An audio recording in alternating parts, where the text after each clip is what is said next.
So, hello everybody and welcome. Yes, welcome back here at BSN Network. Today we welcome you back here at BSN Network. This is the BSN Network podcast here today. It is Thursday, October 22nd. Everybody's having a good day so far and had a good rest of their day. Yes, their day. It is, in fact, Thursday Night Football tonight. An interesting, very good matchup.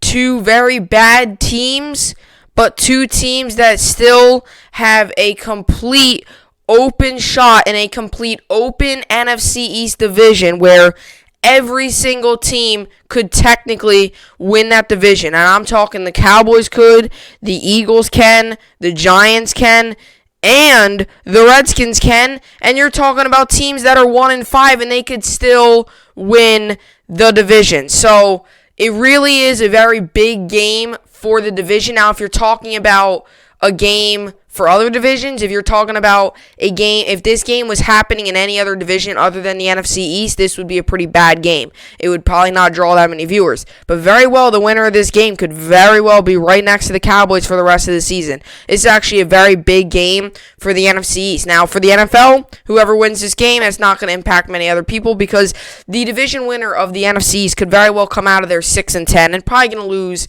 in the first round. So, for a fan like me, this game does not impact a team like the Jets. It's not like this game could impact a very good team. I mean, these two teams are still 1-5 and 1-4-1. And it really is crazy how this game could have this big of an impact on two teams that are one team 4 games under 500 and the other team 3 games with a tie. So it really is crazy. But with all that being said, last night, Dodgers took a tough loss. Pitching struggled. Hitting wasn't really on. It was overall a bad loss. And I said this so many times. In order to win the game, you got to get off to a quick start. The Rays, at the end of the day, were the ones to get off to the quick start. They took the win 6-4. Today's the day off. Bueller is on the mound tomorrow versus Charlie Morton. That game will be tomorrow. Today's a day off, so there is no football or baseball on tonight. There is football on tonight, so that is very exciting. But with all that being said, these are the topics for today's podcast. We got Thursday Night Football, obviously, like I just said. Giants, Eagles, I'll preview it, give you who I think is going to win. Obviously, I'll give you my first pick of Week 7, who I think is going to win, who keys to the game. You know what I do. I always, you know what I usually do. Tell you why I think that team will win, all that good stuff. Then we got fantasy football, players you should start, players you sit, and honestly, overall, this could be your lineup for this week. Players tonight for the Eagles you could play. Players tonight for the Giants you could possibly play if you want to. Although I don't know how many people out there really are holding Giants and Eagles players outside of maybe Miles Sanders on the Eagles and maybe your occasional, holders of Darius Slayton or something like that, because I know he's decent at fantasy, so maybe as like a backup option. But other than that, Giants and Eagles are not your go-to. Daniel Jones and Wentz, I would be very surprised to see many people have them. I mean, Jones isn't very good and Wentz isn't very good. And I mean, for fantasy-wise, they're not going to put up 25-30. Defense, Giants defense, definitely people could have, but broad skill position players outside of Miles Sanders, who's not playing tonight, and outside of Zach Ertz, who's also not playing tonight. Not too many people. Maybe Fulgum, receiver, and Alshon Jeffrey, but either way. Overall, it's not like this is one of these games like last week where you had, it's not like it's not like a Packers-Buccaneers game where a lot of people probably have Mike Evans, a lot of people probably have Rodgers, a lot of people probably have Devontae Adams, right? It's not like one of those games, but I will still give you tips, who to start, who you shouldn't start, and all that good stuff. Then we got the World Series. Talk about last night's game, no tonight's game, so I won't preview anything. I'll preview tomorrow's game tomorrow.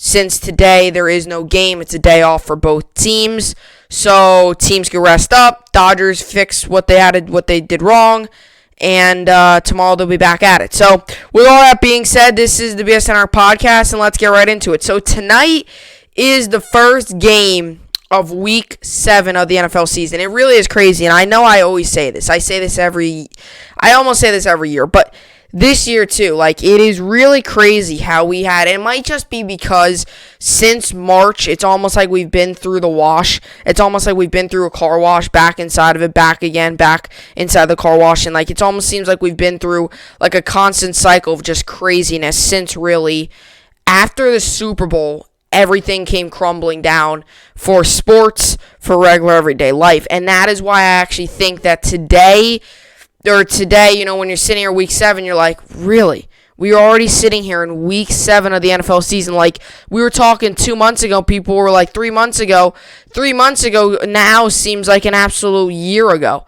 It seems like forever ago that from when, baseball got suspended and stuff. And now, look, baseball's in the World Series. It's just crazy. It really is.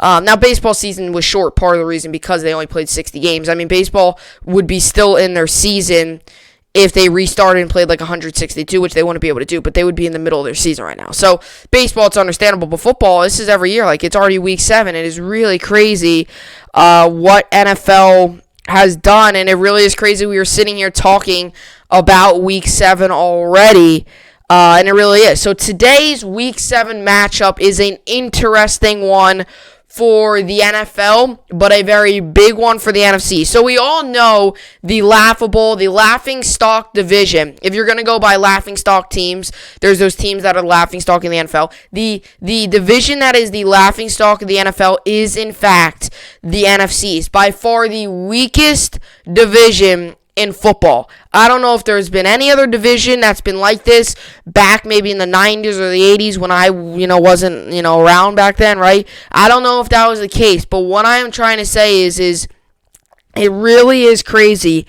how bad this division is and how bad the teams are that are in contention. Like the New York Giants on multiple power rankings are ranked 31st. That's second to last, only in front of the New York Jets, which makes complete sense because the New York Jets should be last in every power ranking. And if they aren't, I will argue to put them in last because that's how bad they are. The Giants are right in front of the Jets at 1-5, and they are still in contention, very well in contention. A lot of people have them winning the division, and they started off 0-5. It really is crazy how bad this division is. But this tonight's game is actually going to be a pretty good game involving the division. Is this game going to make major impacts across the playoffs? Not really. Because you want to know why?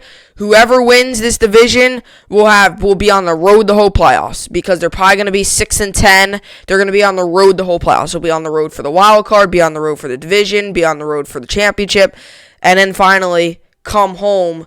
Or not come home, but, finally go to the Super Bowl, and it's a neutral site, obviously, unless if you're the Tampa Bay Buccaneers this year, who it is at the Buccaneers Stadium. But either way, it really is crazy to me how bad this division is. Now, we saw last year the Eagles made it at 9-7, or what, I think 9-7. Second place team was 7-9. Giants finished 4-12, 5-11, something like that. The Redskins or football team, whatever you want to call them, 3-13, something like that. And nobody was really a real stud on that team, right? And nobody in that division was really like, oh, we have to watch out for this team, right? It's crazy, but it is really crazy how this is an Eagles team that is 1-4-1, and this is a Giants team that is 1-5, are going into this game. And this game has major impacts on how this division is going to turn out. It really is. The loser of this game can still win the division. If the Giants lose tonight and they go 1-6, they can still win the division. That is just crazy. That's mind-boggling to me. It's more mind-boggling than why in the... Actually, no, I shouldn't say that. Because actually, I think it's more mind-boggling on why in the world the Jets aren't firing Gase. That's mind-boggling to me. But this is close to it. That the fact that a team could go 1-6, the first 7 games be 1-6, and still be in very good contention to make the playoffs and win the division. Like, just mind-boggling. It really is. Like, the Jets last year finished 1-7, or started 1-7. If they were in the NFC East this year, if that was the New York Jets this season, 1-7, they could, if the Jets were in the NFC East, the Jets could still win the division. Because they're 0-6. The Jets could still win the division if they were in the NFC East. It's just crazy. It really is. So, anyway, but let's get into the previewing the game, and then let's, obviously, it is just laughable how bad this division is, but let's get into the real stuff and, stop joking about the NFC East, but let's actually get into the real stuff. This is actually a big game for the Eagles and the Giants, and it's a big game to decide on how these standings could really play out in the NFC East, because like I was just saying, really it's up in the air. It really is. There's not like that one team that's, kind of off to the side, like, yeah, this is going to be probably the winner. And then it's almost like for example, the AFC East. We probably know the Bills are kind of here. The Patriots are, here. And then the Dolphins might be closer to the Patriots. Like, the chances of it are slim, but there's still that chance. And then the Jets are just completely off the picture. Like, the Jets, like, if you made a paper and put it in the bubbles, the Jets are, like, off the paper, not even close. NFC East, every team is close. Cowboys at the moment are the division leaders, so you'll put them kind of here. Really, it's all up in the air because the Redskins still win it, the Giants, the Eagles, and the Cowboys, they could all still win the division. So this is a big game, and it's kind of almost like you got to think of one of these games as the Giants, they won against the Redskins. That's a division win. They come here today. If they can get 2 division wins within 5 days, that's what's huge for your team. That's what's huge for your team and for the players. To get 2 division wins, a Sunday win against the Redskins and then a Thursday win against the Eagles. To do that is really, really big for your team and is really big for the players. That's 2 division wins under your belt in 3 days. That really is. It's big. That's 2 division wins against 2 opponents that are still fighting for the division lead, and that you could have that under belt. That's if the Giants win. If the Giants lose, they're 1-1 in division. Or no, they're 1-2. So they're 1-2 right now. They're 1-1 right now. Right, yeah, because they only played the Cowboys. They're 1-1 right now. So if they win this game, they're 2-1. They're in a pretty good position. It could very well come down to the Giants and the Cowboys. But the over-under for this game is 45, and the Eagles come in 4.5-point favorites. Now, let me tell you something about this New York Giants team, and I'm going to preview both sides. I'm not just going to keep with the Giants just because they're New York sports. I will talk about the Eagles.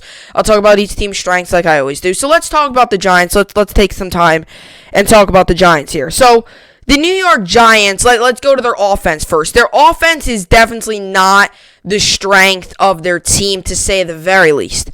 Their offense is the weakness of that team. Daniel Jones has almost a turnover every single week. And I'm not trying to say this because I'm not a huge Giants fan. I'm not a guy that's going to sit there week in and week out and hope that the Giants are going to win. The Jets and the Giants are rivals. If the Giants made the Super Bowl this year and they played the Patriots or something, I would root for the Giants. But I'm just not a Giants really fan. So it might sound a little bit I might be going hard on them a little bit more just because I am, but just because I'm not really a Giants fan, don't really like them. Them and the Jets just the rivals, same team, same state, same city, name. Although neither of them play in New York. Same stadium. It's kind of like a battle. It's a battle. Really, at the end of the year, it's who was the better New York football team this year. Was it the Jets or the Giants? Ultimately, right now, it's the Giants. But that's why I don't really like it, because every year it's kind of a battle between us two. It's, a battle that not always played. We're always having a battle, but it might not always be played. This is a Giants team that is really struggling on offense. And we've seen it multiple times this year. We saw it week 1. They played pretty good on offense. They did lose. They only scored 16 points. It was week 1, still knocking off of the rust. But still, they could have won that game. They still could have won that week 1 game if it was never for a late game mistake by Daniel Jones. Same thing happened with the 49ers, with the Redskins last week. The same exact thing happened. Daniel Jones throws a corner of the end zone, picked off.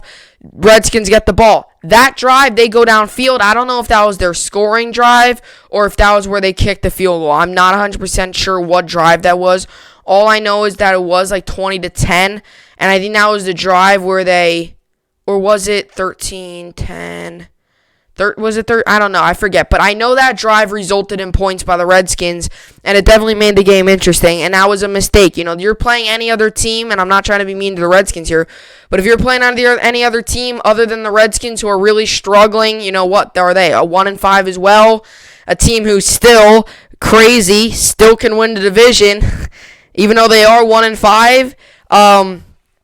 for a team like that, it really is, you can't make that late game mistake like that. And I really do think that is what comes down to tonight's game, because I'm not going to give you who I think's going to win just yet, but I'm going to give you this. I do think it's going to be a close game. To really put it into words, I have this game being a 4-point game by whoever wins. I will tell you who I think's going to win in just a minute, or not a minute, in a little bit. A little bit, you understand. But a little bit, I'll tell you who I think's going to win. All I'm going to say is I have the score, only the team that's winning is only going to win by 4 points. So if the Giants want to win tonight, they have to. They have to score points, and because there's been some games where they've not scored points in their defense. Rams game, they only scored 9 points. 49ers game, only scored 9 points. Those were those two games they did not score a touchdown. They have to score points in order to win this game. Obviously, that's common sense, but meaning like they have to score more than just 3 field goals.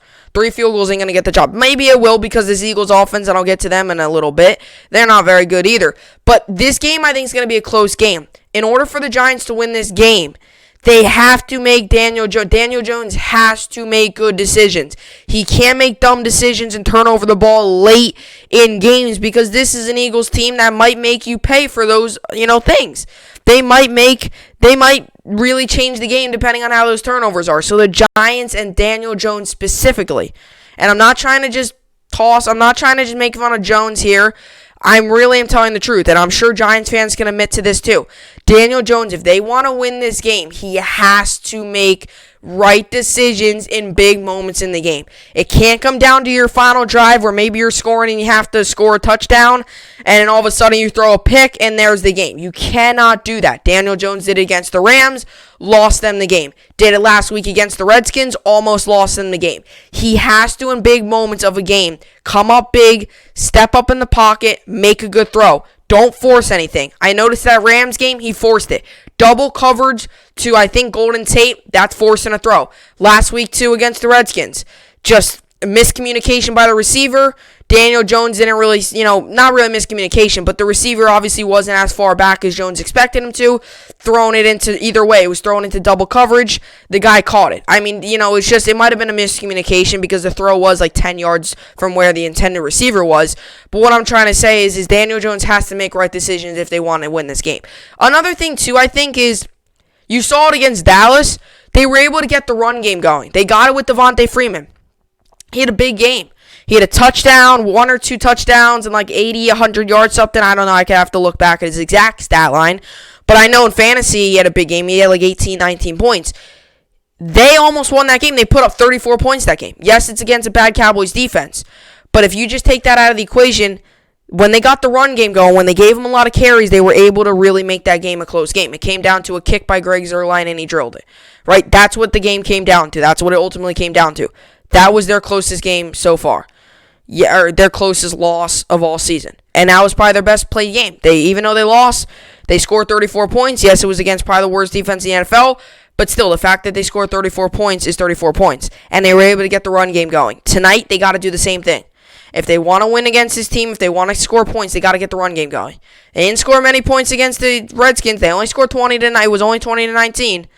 The run game wasn't very good. They got to get this run game going. They have to. Devontae Freeman's a good running back. He's good if you use him. He's almost like a Le'Veon Bell. He's good if you use him. It's tough to win a ball game if you're only running the ball 10 times with your best running back. They got to use Wayne Gallman. Not Wayne Gallman. Him too, I guess. But Devontae Freeman. And not even just in the run game, too. Get him involved in the pass game. He gets the ball. He could turn it upfield. He's a good player. He's a very good player. We saw him play with the Falcons. We saw what he did with the Falcons.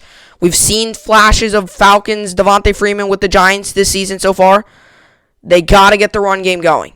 You look at the games they did, they were either close in those games or they won those games. Or they were either close in those games. Last week, they didn't really get it going, and they only won by 1. This week, if they want to win the game, they got to get the run game going. Daniel Jones was good last game with the run game.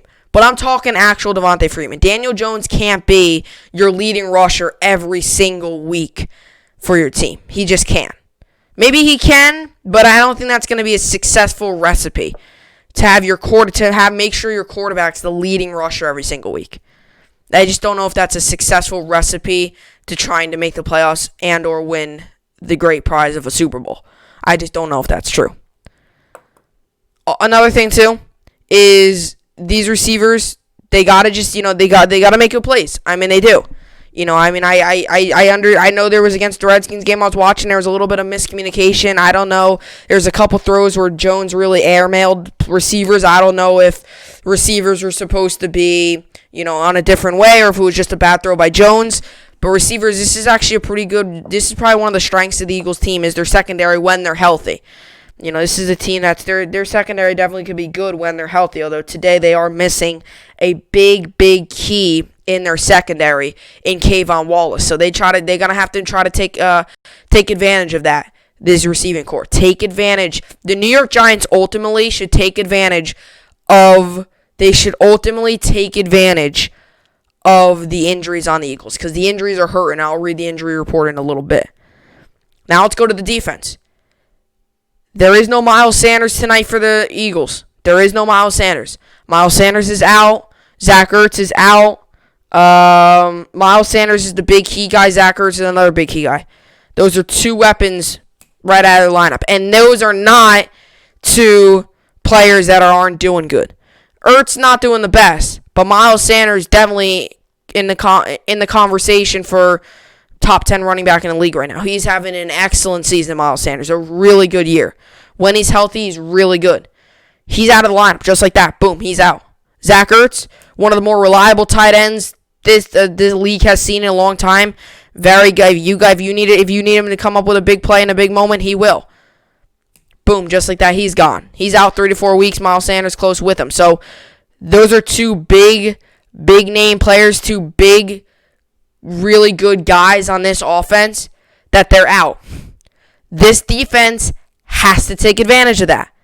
If they still go off and rush for 200 yards and their backup tight end, they're their third string now, because I'm pretty sure Dallas Goedert broke his wrist, so now they're down to their third string. He goes for 100 yards and a touchdown. I'll tell you what, they ain't winning the game. Your tight end is eliminated, and your running back is. And Alshon Jeffrey is out. So Wentz now, this Eagles offense is now down to three. They're slim pickings for the Eagles right now. Wentz, who has already struggled with all these assets around him, is now even going to struggle more if this Giants defense plays well with all these guys out. Alshon Jeffrey's out. Probably his main target, out. Miles Sanders, out. One of the better running backs in all the league. Zach Ertz, very good tight end, out. Just like that, he's out. 3 to 4 weeks, too. Ain't just this game, 3 to 4 weeks. So, he's out. So, he's now down to his third-string tight end. Travis Fulgum, who is a good receiver, but they're going to pay attention to him a lot tonight. So, he might completely be eliminated. Just like that, this is an Eagles team that's got an arm and a leg playing tonight's game. And the Giants defense has to take advantage of that. They've played well against some healthy teams. Now it comes down to playing well up against an already bad offense that could even get worse without these assets. They were already bad with Alshon Jeffrey, Zach Ertz, and Miles Sanders. Now are they even going to be worse? And Carson Wentz has struggled this year with these assets around him. Is he going to even be worse now? And I have an odd feeling they're going to throw a lot in this game. They're going to try to lay off the running, which means they got to get pressure on him because they're going to be looking to throw a lot. Without Jeffrey, that's a deep ball threat that's gone. So you could really focus on the middle of the field. Really focus on the middle of the field. Have that safety, whatever, Jabril Peppers, have him, Travis Fulgham, he can air it out. He can go deep and, he could go deep. Alshon Jeffrey's your deep ball threat. He's eliminated. He's out tonight. So if I'm going to sit here and tell you this, run a lot of those 7 guys up on the front line, 6 guys, load it. Maybe drop the 2 linebackers back, have 4 rushing in, 2 corners to the side, safety over top to cover maybe those dig and goes, kind of something like that, That's what this defense needs to do. If they don't do that, then the backup receivers, the backup players are going to be perfectly successful. So with all these injuries, this defense has to take advantage of that. Realize this running back's the backup. Realize that. Realize that this is a team that if you see a run play, if you see a fullback and maybe something like that, realize, stack the box. Stack the box. It's not Miles Sanders running back there this game. So they got to really make sure. Tight end's eliminated, one of the receivers is eliminated, and the running back's one is eliminated. So this Carson Wentz has slim pickings. Now let's go to the Eagles. Eagles keys to success. The Giants' strength this season, very surprisingly, has been their defense. And specifically, their secondary. Their secondary for the deep balls have been very good. James Bradbury, a lot of interceptions. I think he's had 3. Logan Ryan, very good game against the Redskins. Could that be the start of something? Possibly. You Giants fans, you hope that's the start of something.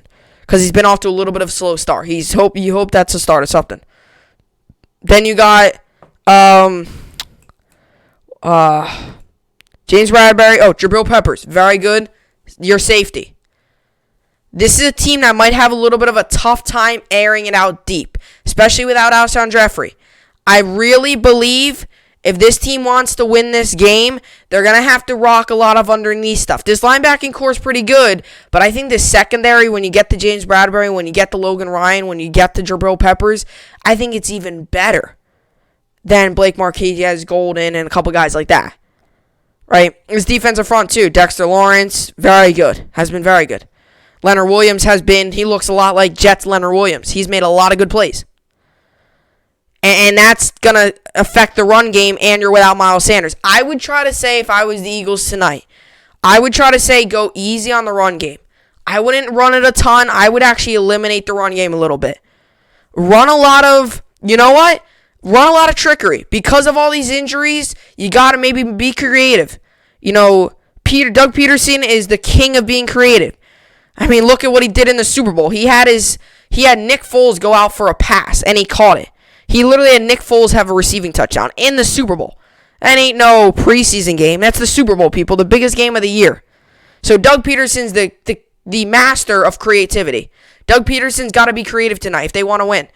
Maybe not always have a mesh route across the middle because you don't have your top guys there. Since you have your, not as great players out there, you have a lot of your backups out there tonight. Run creativity. Instead of running the ball up the middle, run a jet sweep. Run maybe where Wentz rolls out, flips it to the running back, throws it back to Wentz or something. Wentz goes deep. Trick the defense, right? Because they might not be expecting to play these plays with not bad players, but with your backups in. When you don't have your stars and your really good players in, maybe you got to rely on a lot of the trickery play. Rely on, some of these different plays, right? So definitely going to be interesting. And as for their defense, like I said, force Daniel Jones into mistakes. Daniel Jones, that's the key for the Giants. Daniel Jones can't do that. The opposite for the Eagles is force Daniel Jones into mistakes. Same thing. Load the box. Rush 2, bring back 2, rush 5 or 6, leave 2 across, 1 back. Have him get stuffed. Have them rush him, throw off his back foot. Maybe audible, mix in some bad coverages. Maybe blitz him a lot, because I notice when Daniel Jones gets blitzed, he either rolls out of the pocket and either gets tackled, or he gets sacked, or he tries to throw the ball off his back foot and sometimes force things. He's not as bad as Darnold, because Darnold, I will tell you that's one part of his game. I think that's one part of his game. That's just a bad habit he's in. If he's getting rushed, he throws off his back foot across the middle. Jones kind of does the same thing. If Jones is getting rushed by 3, 4, 5, 6 players, he throws off his back foot, not across the middle, try to throw it out of bounds, but sometimes it could be not strong enough and it could be picked. So get Daniel Jones. Hit Daniel Jones early in that game. Get him to panic a little bit. Another thing is, too, try to pick on Andrew Thomas. I don't mean, physically pick on him, make fun of him. I don't mean that.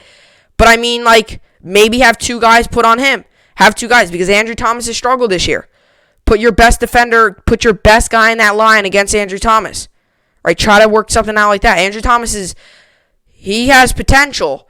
He's just a little slow getting into the NFL. He's been a little slow. To say the least. He's been you could tell he needs some work in order to really become a NFL ready tackle, is if you follow what I'm saying. So I don't mean pick on him, make fun of the dude. I don't physically mean that. I mean, physically, have your best linebacker, put him on him. Because he's been struggling. And if you get in a young rookie's head early on, that can cause problems. And then that could cause problems for Daniel Jones. And that could cause problems for the offense. So if you want to have, those are some of the keys to the game for the Eagles. Defense. So, defense, offense for both teams, those are the keys. Now let's look at the ins outs for tonight's game. Giants, Holmes, cornerback, neck is questionable. Colbert, free safety, shoulders questionable. CJ Board, concussion is out. So the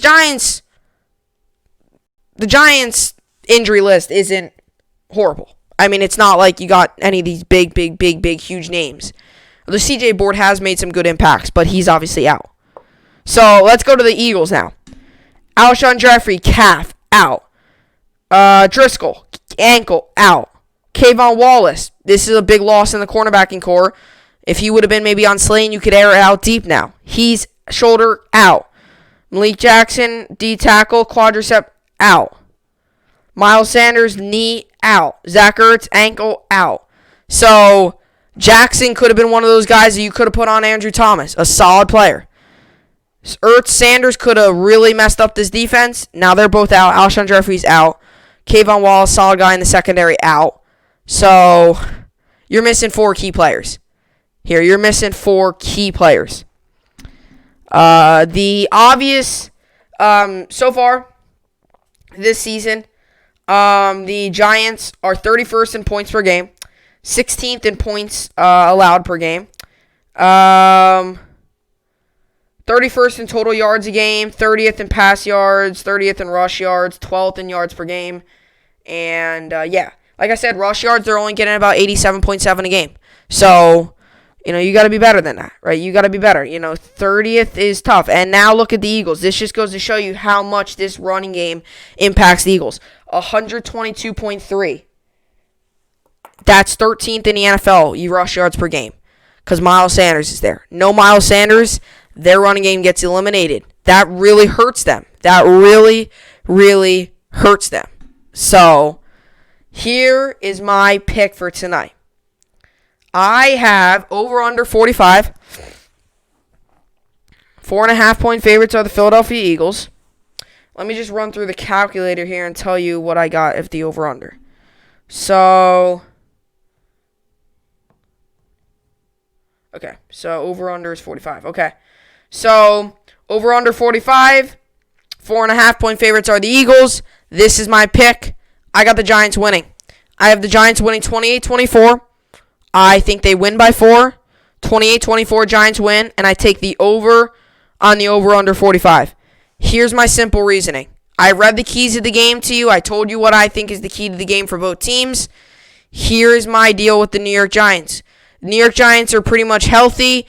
They've got the guys in there that they want to have. The Eagles aren't. It's really as simple as that. You see how much injuries can impact the team. I mean, I talk about the Yankees all the time on this show. Look how much the Yankees' injuries impact them. Impacts them in a negative way. 90% of the time, injuries impact them in a negative way. Unless if you're the New York Yankees, where times injuries have impact them in a positive way. If it was there for that Miguel Andujar injury, Gio Urshela probably wouldn't have been a thing. Sure enough, he's a hidden gem that the Yankees never knew they had. Now he's a hidden gem starting third base.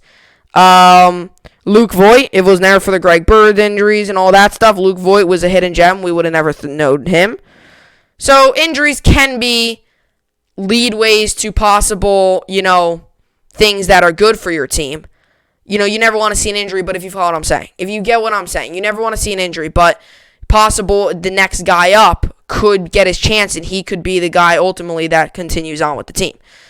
Injuries, 99% of the time, you're not always going to find a Gio Urshela with that.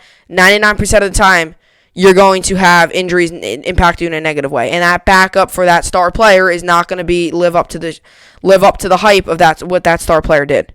So the Giants win for one main reason, and there's a couple other reasons out there. I plainly just think the Giants are the better football team as well, but one main reason is why I think they're going to win is because of the injuries. That's the main reason. That's the main reason I think they're going to win. Injuries will hurt you badly. That's why. So, Giants win 28-24.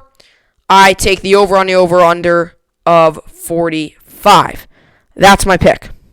So, I'm sure some of you probably disagree.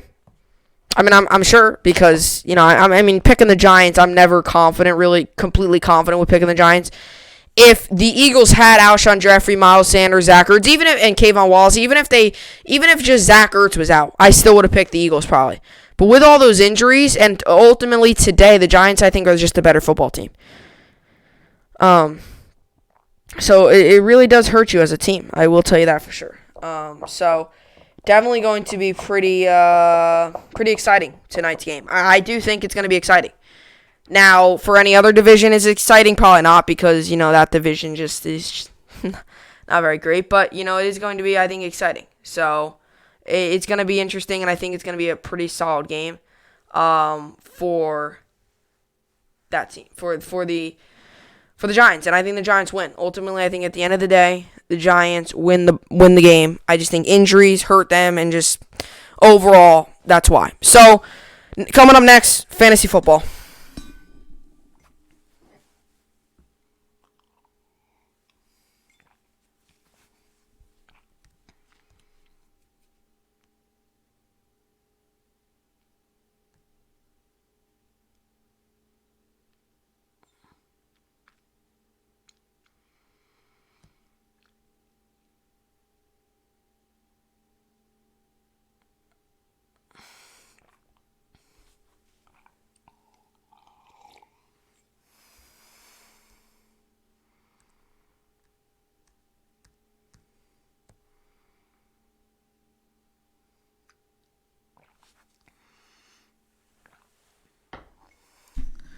Alrighty, so here we go. So it's gonna be a pretty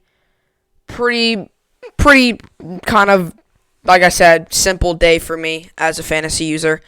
That's what I like tonight about playing. I'm not a big fan of having my players play on Thursday night, unless if it's like my quarterback where he can get me off to a very quick start. I'm just not.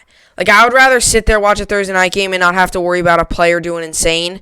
I'm really just not a big fan of when players play on Thursday night, for me personally, especially if they do bad too, and they start you off bad. Like, if it's your quarterback and he gives you only like 10 points, pretty much before Sunday even hit, your week is kind of like it's going to be tough to win, to say the very least. And that's why tonight I don't have it. Like I said, I mean, outside of Zach Ertz, I'm not playing him in either league, though. I mean, I'm not playing him. Zach Ertz got placed on IR, by the way. As a matter of fact, Zach Ertz got placed on IR. So he's going to be out for at least 3 weeks. So I should bench Zach. I'm going to try drop Zach Ertz for somebody.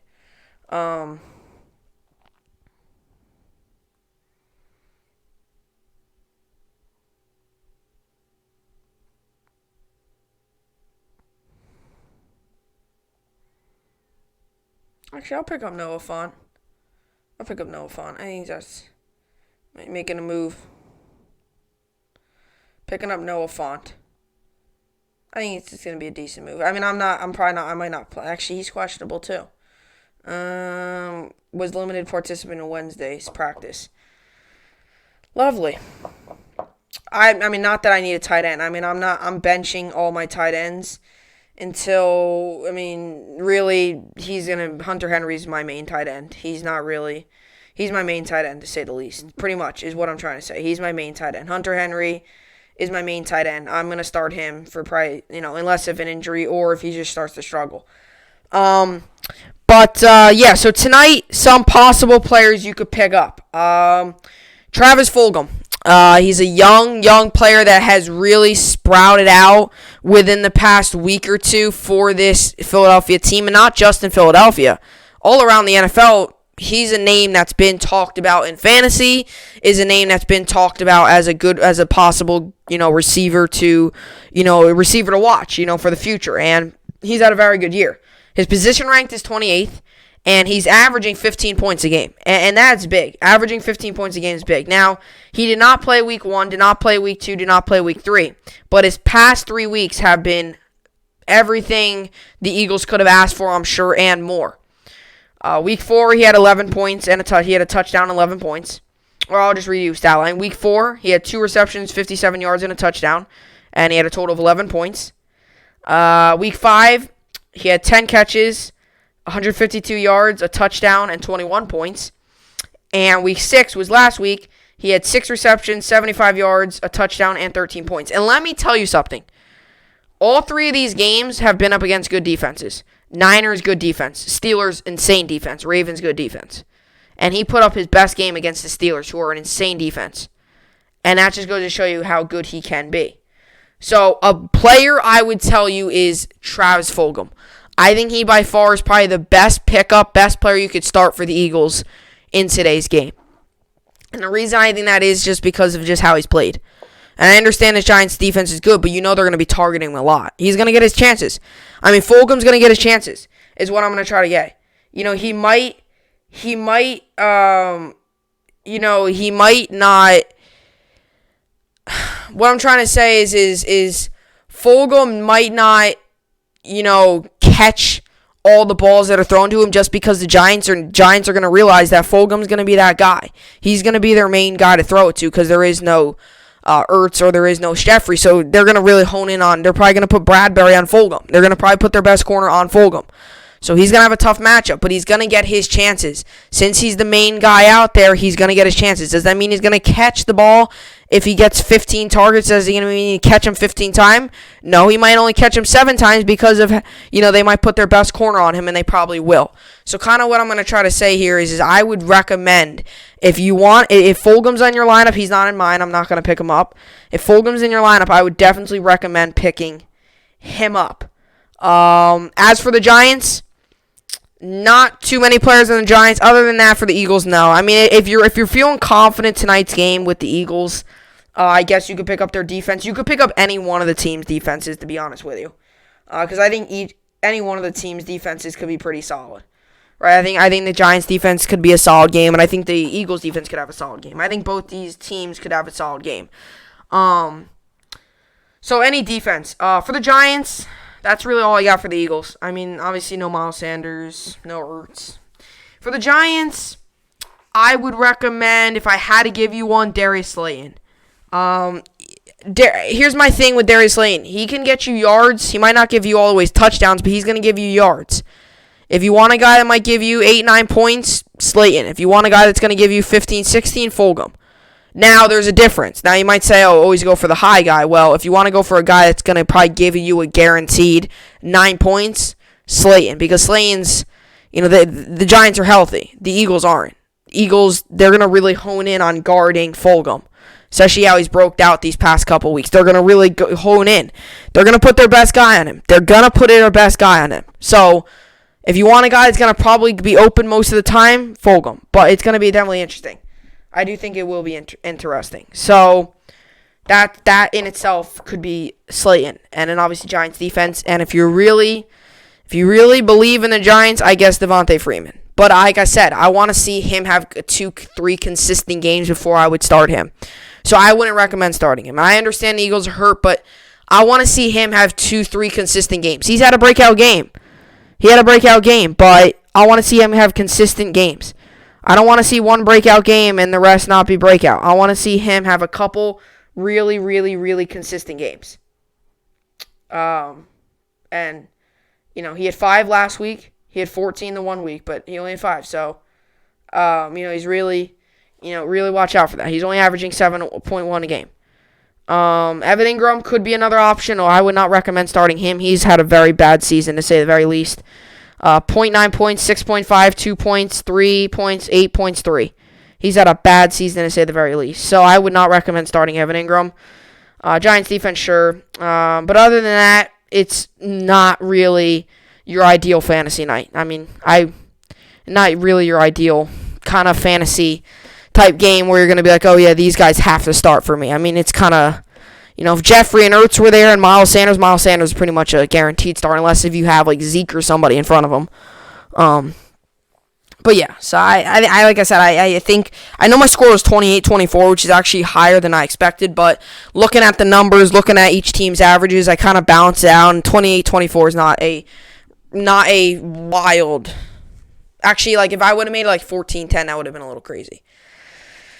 But this is my lineup I'm rolling with. If you want to just have advice here, this is my lineup I'm rolling with. If you want to take anything from me. Watson, 20.1 points. James Robinson, 9.7. Clyde Edwards-Helaire, 10.1. Here, I'm just going to read through the lineups. Watts, because everybody, I shouldn't read through projections because everybody, I mean, I will, but everyone's, depending on what league you're in, it's different projections. So this is who I'm starting. Deshaun Watson, James Robinson, Clyde Edwards-Helaire. And yes, I'm starting Helaire even though Bell's coming back. I do think Helaire will still have a decent game. Tyreek Hill, Mike Evans, Keenan Allen, Hunter Henry, A.J. Brown, Rams defense, Daniel Carlson. And my bench is Kenyon Drake, Antonio Gibson, Chase Claypool, Chase Edmonds, Chris Godwin, and Noah Fant. And for my other league, it's Aaron Rodgers, Ezekiel Elliott, Chris Carson, Devontae Adams, Allen Robinson, George Kittle, Todd Gurley, Bills defense, and Harrison Butker. And my bench is Juju Smith-Schuster, DJ Moore, David Johnson, Robert Woods, Matt Ryan, Rams defense, and Ronald Jones. And like I said, like I've been saying, or I haven't really said this yet, but I will say it. If you want fantasy advice, now, I'm not that all my advice is going to be perfect every time. My advice is more what I would do in a situation. I also go off of the numbers. If you ever want fantasy advice from anyone, you could just comment in the comment section. If you want fantasy advice from me, you could comment in the comment section. That's what you could do. Because if you're, if I only read off certain stuff. Like I might, if you're having a battle right now, who do I start this week? Player 1 or player 2, and I don't know the either players, and I don't say it on the podcast, then I'm not helping you. But if you want fantasy advice and you want to know player you could start, player you could sit, ask me about a player if I should risk starting them or not, like if they're injured or something and they have like a Monday night game and they're a game time decision, something like that. Just comment in the comment section. I'll be happy to answer it because that's why I do it here. For if you watching at home if you're at home needs to make a decision, I could help you with that decision. So if you need fantasy advice, you could just comment in the comment section any day. It doesn't have to be the day that I talk about fantasy. It could be Wednesday. It could be Friday. It could be any day of the week. You could comment. It could be Saturday. You could comment on my podcast, and I'll help you out. So you could comment anytime you want about ask a fantasy question, and I'll just reply to you. I'll press reply and tell you what I would do in that situation. I'll tell you what you should do. So kind of that thing. So yeah. So anyway, so now we move on to last night's game, the World Series game.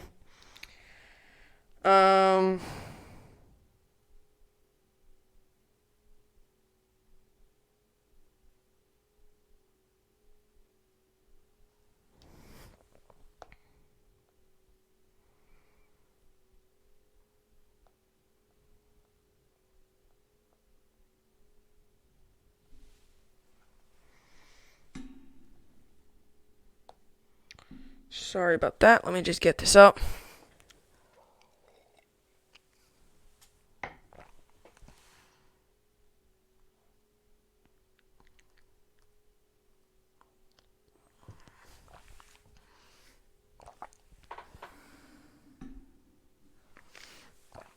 Alrighty, so last night the Los Angeles Dodgers lost 6-4 against the Tampa Bay Rays. And my kind of takeaway from the game would be, the Dodgers